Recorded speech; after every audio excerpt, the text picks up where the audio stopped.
Welcome back to the Stephen Knight Show. Adam, how's it going? It's going good, Steven. How are you guys? Can't complain, can't complain. I know we talked about the Golden Globe Awards and Hot Topics. Did you watch? What were your thoughts?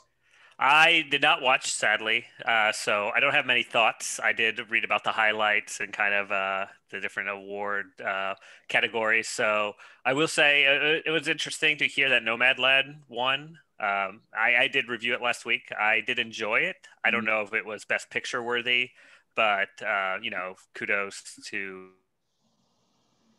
The the winners. Mhm. yeah and all that stuff. So a great job and stuff like that. Yeah, I know Tina Fey and Amy Poehler. Palmer. They did a great job hosting. I didn't watch it; I just saw clips. But they did from two different coasts. Um, it's just interesting these award shows now. A lot of people said they can't watch it because they can't see a Zoom award show. They need to see, people in, the red carpet and all that. But people are doing what they can, I guess. Doing what they Yeah, can. I mean, So watch us each week.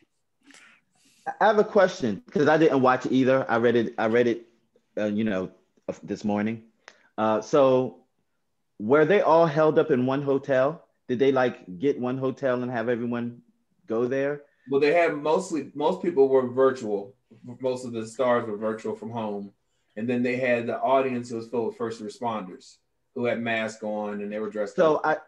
I I saw a clip of Andra Day when she was doing her acceptance, Yeah. and Regina King ran in.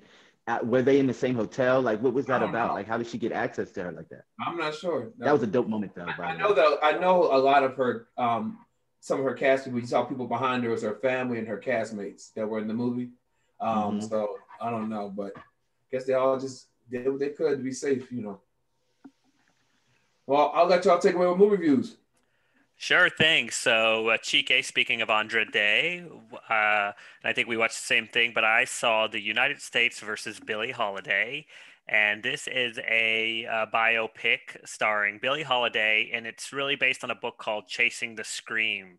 And that book was really kind of a focus on the war on drugs in the US. And one of the profiles is Billie Holiday. And so this story follows Andre Day as Holiday as the singer in the 40s and the 50s that was tracked by the FBI and pretty much kind of harassed, hunted, and constantly on watch for in the movie for her song "Strange Fruit." Which, if you haven't heard, of course, this is one of the most well-known songs of the century, and why they didn't like her, and so they pinned this her drug habit, which she was a heroin user amongst other things, on her to kind of bring her down, put her in jail, discredit her, and kind of get rid of her. And so it is directed by Lee Daniels, who of course did The Butler and Precious and other really good movies. And overall, I think it was okay. So it's 2 hours and 11 minutes long. It does meander a lot. I will say Andre Day did a great job. Trevante Rhodes plays Jimmy Fletcher, who is a FBI agent that's kind of tracking her and monitoring her at the time, amongst other things.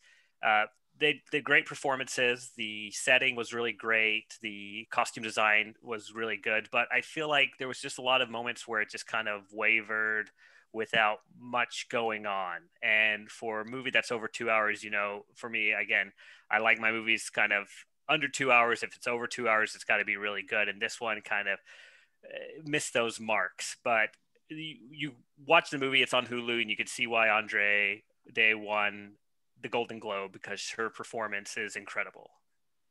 Yeah. And she lost 40 pounds to play Yeah. the role. And she's not a drinker or a smoker, but she started drinking and smoking while she was doing the role so she could know what that feeling's like. Mm-hmm. And she didn't want the role at first Hmm. because the women who have done it before, Diana Ross and whoever, they've all played that role. And she didn't want to taint that. She didn't know she had it, but Lee Daniels convinced her. Um, Interesting. Not to interrupt. So you say that I read somewhere that he wasn't sure about casting her, but yeah, he until did. her agent actually sent her audition tape and the audition tape convinced him. So I heard it was like the other way. Like he wasn't really convinced to hire her. Yeah. Well, yeah, he didn't want her at first. Like, he didn't think of her. But from what I heard, he was. What I heard that someone put her on his radar, and then I guess the rest is history. But yeah, I thought it was a good movie. I think it was an important story to tell because a lot of people didn't know how impactful she was in the civil rights movement. They just knew her as a singer who had a drug problem, But yeah, I thought she did an amazing job. That being her first leading role, you know what I mean? So yeah. Yeah, I thought the film was raw and gritty, especially compared to Lady Sings the Blues, which was also a wonderful performance by Diana Ross. But this film is a different kind of story about Billie Holiday, and I thought it was excellent, just in the fact that for me it was more educational because I didn't know that aspect of her being the catalyst of the civil rights movement and how much the government, the lengths that they were going through to get to her and to silence her. And it kind of spoke to what we're dealing with now as to when you, again, what we were speaking about in Hot Topics, when you tend to step out and be a maverick, how forces will try to malign you, to silence you and suppress your voice. Even when you kept planting drugs on her, use people to plant drugs on her, and also planting people in her camp to spoil her. And when she was handcuffed to her hospital bed when she passed away, handcuffed by her foot. Yeah. Yeah. One thing I do wish also is, and I know the story was more about her and kind of the war on drugs and the FBI, but we only got a light touching of her past. And again, I know the story was really about a certain time period in her life, but it would have been interesting to see a little bit more about how she became who she was and why she had these relationships with the men in the movies, in the film that she did and stuff like that. Yeah, no, I agree with that. Did you see anything else? So I did see the Disney Plus movie Fiora and Ulysses, and this is like based on a book. It's a kids movie through and through, but it's about this little girl who meets a squirrel that has superpowers, and she has to kind of save the day with that. It's what? Were you bored? It was one of those. So it's a movie like I put it on knowing that I could like do other things and check my phone, but I knew it was going to be a fun, like easy watch and something that wasn't like a rerun. So it's good. Yeah, it's good in that sense. I think if you have kids, they'll love it. Very simple, very easy watch. And again, when I watch a movie, I really like to sit down and pay attention to it. So if I know it's like a light watch, I'll do something like that. Okay. Chike? So I actually saw two animated and I saw two serious movies. So Tom and Jerry, the new Tom and Jerry movie was one of them,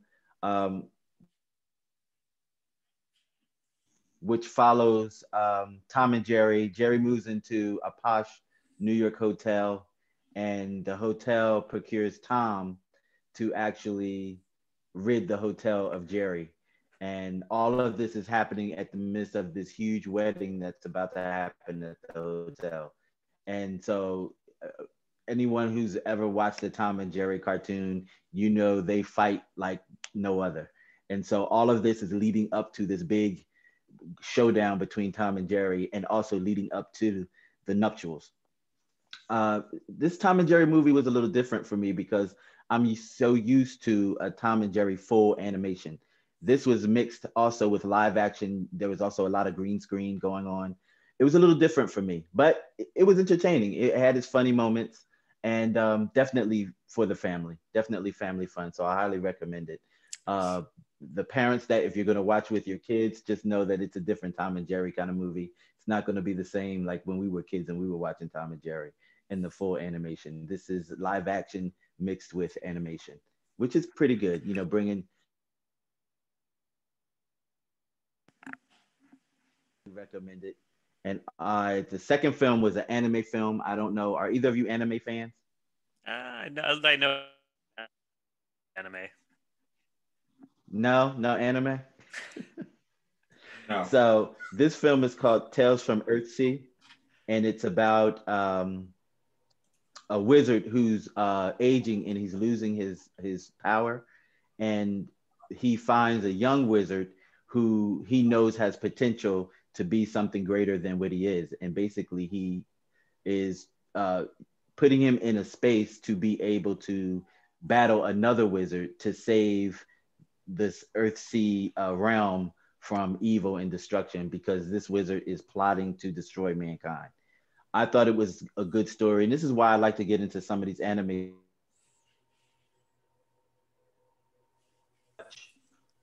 They pretty much tell a great story. Anime stories tend to be a little deep. They tend to be in layers, and they tend to um, have multiple meanings. So Tales from Earthsea is a highly recommend. Definitely check that out. And both of these cartoons are on HBO Max. And my last film was also on HBO Max, is the documentary On the Record. And this was released in 2020 in January originally.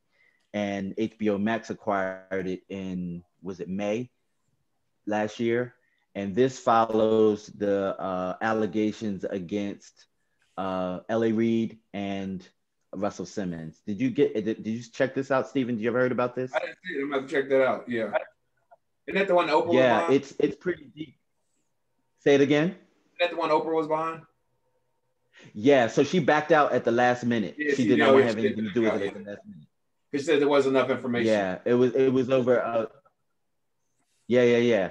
It was over creative differences, and that kind of surprised me to know that she was connected to it in its early stage, and it's pretty deep. Like, these women go in and they really get explicit about what is going on with these men allegedly and the things that they allegedly had done to them, and I couldn't believe it. I'm like, whoa, someone so high profile would go this far. I mean, it's one thing to hear allegations, but these women are claiming straight on rape, and it was pretty jarring. Like, these people we look up to, this is the father of hip hop.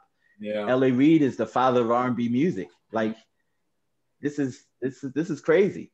So, I would say check it out, because it's a great documentary, and some of the facts that they're talking about, the women's stories are kind of similar. So, and it makes you pause and it makes you think, and you think about all the music that was connected to these moguls, through all the years, and you think about these women's stories, and you think about the music that they brought, or because it's also not just the music, it's also Fat Farm, the fashion, because there are a couple models in here, and you think about the things that happen in the culture's history that are now connected to these women's allegations. And it's pretty deep. I was shocked. I recommend checking it out, and you make your opinion up for yourself. Yeah. Yeah, that's an interesting one. Russell Simmons, I know he was very shocked that Oprah was behind it initially, because he used to be on her show all the time. Like, what's the show on Life Class, whatever. And he said how much Masterclass. How much work he's done, to better communities, and he's changed in so many ways. But if these allegations are true, it still doesn't erase who you were. You know what I mean? Unfortunately. Yeah. Because it's still those women. You know what I mean? Yeah. Is that all? Right. Yeah. And then you have one woman.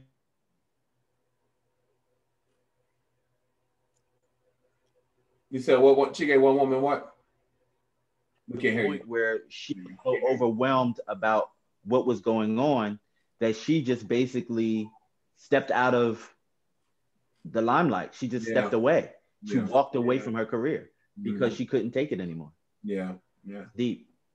I also will say that Britney Spears documentary, I watched that finally. I found it on Hulu. Yeah. It was really good, and you really saw her in a different light. There's a lot of controversy over her dad being her conservator. Yeah. I think at that time he stepped in, she needed him. I don't think she still needs him, but I think she needed him because he really did turn her career around. You know, he went from, I think she at this point was down to $2 million, and then he jumped her up to $60 million. You know what I mean? Yeah, we've all been there. Making, you know, making new music. She got the residency in Vegas. Mm-hmm. She was doing award shows again, hosting events. You know what I mean? But I do think the fact that she did not want him over there, she said she didn't mind having one. She just wanted him to be him. I think that should have been looked at. Mm-hmm. But it was a good one, though. It was a good one. Yeah, nice. All right. Well, guys, as always, thank you for letting us know what to spend our time and money on and what not to. And yeah, one quick thing, too, for next week, Coming to America, Amazon Prime. Yes. Check it out. It's on my list, so I can't wait to see. I can't wait either. Yeah, March 5th. March 5th. Yep, I'm excited. All right. Right back after this.